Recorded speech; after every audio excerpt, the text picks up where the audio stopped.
നമ്മളെല്ലാവരും മൊബൈൽ ഉപയോഗിക്കുന്നവരാണ്. ആൻഡ്രോയിഡ് ഫോണുകൾ, ഐഫോണുകൾ, അങ്ങനെ നിരവധി ഫോണുകൾ. ഈ ഫോണുകളിലെല്ലാം തന്നെ ആപ്പുകളും ഉണ്ട്. ഉപ്പ് തൊട്ട് കർപ്പൂരം വരെ മേടിക്കാൻ ഇന്ന് ആപ്പുകളാണ്. എന്താല്ലേ ടെക്നോളജി! ഇന്ന് നിങ്ങൾക്ക് ഞാൻ പരിചയപ്പെടുത്താൻ പോകുന്നത് കുറച്ച് ആപ്പുകളെ കുറിച്ചാണ്. നിങ്ങൾക്കൊരു കട്ടൻ ചായ വേണോ? ഒന്ന് അമർത്തിയാൽ മതി, ദേ എത്തി മുന്നിൽ ചായ. അപ്പോ ആപ്പുകളിലേക്ക് കടക്കുകയല്ലേ. ആദ്യമായി ഇലക്ഷൻ സമയത്ത് മാത്രം കണ്ടുവരുന്ന സ്ഥാനാർത്ഥികൾക്കായുള്ള പൊളിറ്റിക്കൽ ആപ്പ്. ഓർമ്മ ഉണ്ടല്ലോ അല്ലേ? പിന്നെ മറന്നിട്ടില്ലല്ലോ, നമ്മുടെ ചിഹ്നത്തിൽ തന്നെ കൊത്തണട്ടാ. നിർത്തല വണ്ടി നിർത്ത്. ഇതേ എവിടെ ഒരു കുറച്ച് വീടുണ്ട്. ഒന്ന് പതുക്കൊക്കെ നിർത്ത്.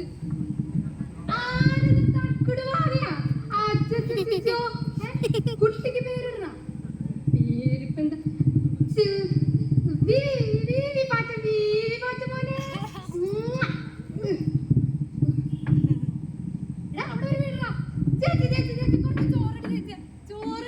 എത്ര നാളായി ചേച്ചിനെയൊക്കെ കണ്ടിട്ട്.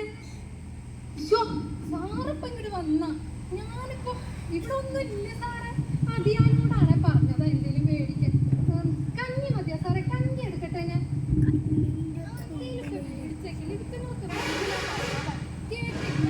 തേങ്ങ ഉണ്ടായിരുന്നെങ്കിൽ ചമ്മന്തിയെങ്കിലും അച്ചേരാം. കഞ്ഞി പിടി സാറേ. ചൂട്. സതീശ, ഒരു പിക്ക് എടുത്ത് ആ ഇൻസ്റ്റയിൽ ഒന്ന് പോസ്റ്റ് ചെയ്യും. കോരന്റെ കുട്ടിലിൽ ഞാൻ കഞ്ഞിക്കായി. ചേച്ചിനെ വിളിക്കണം. ചേച്ചി ഒന്നുകൂടി ഇരുന്ന് ചേച്ചിയാ ഒരു പിക്ക് എടുക്കാം. ചിരിക്ക് ചേച്ചി, ചിരിക്ക്.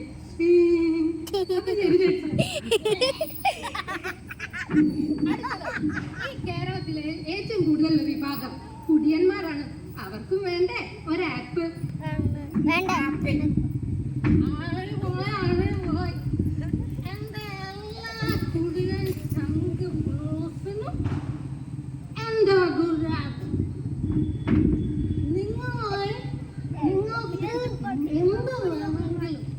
ഈ ആപ്പ് കിട്ടും. മദ്യം,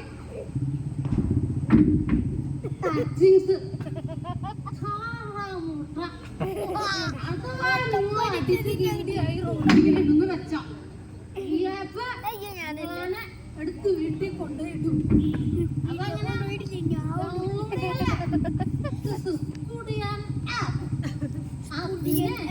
പെട്ടെന്ന് ഡൗൺലോഡ്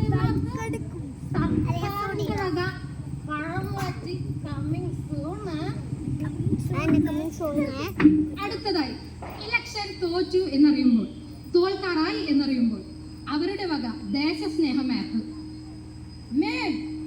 രാജ്യം, യുദ്ധം, ഞാൻ നിങ്ങൾക്ക് വേണ്ടി. ദേശസ്നേഹി, രാജ്യം, യുദ്ധം. അടുത്തതായി ഈ നാട്ടിലെ കർഷകർക്ക് വേണ്ടിയുള്ള ആപ്പ്.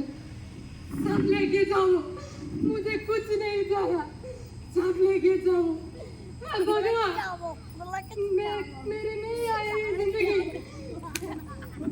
मुझे नहीं आया ये जिंदगी, मुझे नहीं आया ये जिंदगी. अरे कंट्री में സൂയിസൈഡ് ചെയ്യാൻ ഈ ആപ്പ് ഡൗൺലോഡ് ചെയ്യൂ. മോഡേൺ ആയി തന്നെ നിങ്ങൾക്ക് സൂയിസൈഡ് ചെയ്തൂടെ? Suicide app. ഈ ആപ്പിൽ നിങ്ങൾ ഒന്നാമതായി നിങ്ങൾക്ക് കൂടെ സൈനൈഡ് കഴിച്ച് സിദ്ധമായി ആത്മഹത്യ ചെയ്യാം. രണ്ടാമതായി നിങ്ങൾക്ക് അഗളിക്കാട്ടിലെ വെടികൊണ്ട് സുഖമായി മരിക്കാം. മൂന്നാമതായി നിങ്ങൾക്ക് സ്കൂളിലെ പാമ്പ് കടിയേറ്റ് ആത്മസംതൃപ്തി അടയാം. നാലാമതായി നിങ്ങൾക്ക് എലിവിഷം പേടിച്ചു കഴിച്ചു സുഖമായി മരിക്കാം. ഇനി വരുന്നൊരു തലമുറ ഇവിടെ തല കുനിച്ച് നടുവൊടിഞ്ഞ് ഫോണുകളിൽ ചൂണ്ടിക്കൊണ്ടിരിക്കുന്നവരാണ്. ഫ്രീ ഫയറും പബ്ജിയും കളിച്ച് മനുഷ്യനെ തന്നെ വെടിവെച്ച് കൊല്ലുവാനാണ് അവർ പഠിച്ചുകൊണ്ടിരിക്കുന്നത്. ഇനി വരുന്നൊരു തലമുറ എല്ലുകൾ തൂങ്ങി നടുവൊടിഞ്ഞ് ഫോണിൽ തോണ്ടി നടക്കുന്നവരാണ്. പക്ഷേ അങ്ങനെ നടക്കാതെ തല ഉയർത്തി നടു നിവർത്തി ഈ വിരലുകൾ സ്ക്രോളാനുള്ളതല്ല, പകരം ചോദിക്കണം. ചൂണ്ടി തന്നെ ചോദിക്കണം. കാരണം നെച്ചിലിട്ട കിളികളെ പോലെ കിടക്കാതെ ഈ വിരലുകൾ സ്ക്രോളാനുള്ളതല്ല, ചോദ്യങ്ങൾ ചോദിക്കാനുള്ളതാണ്.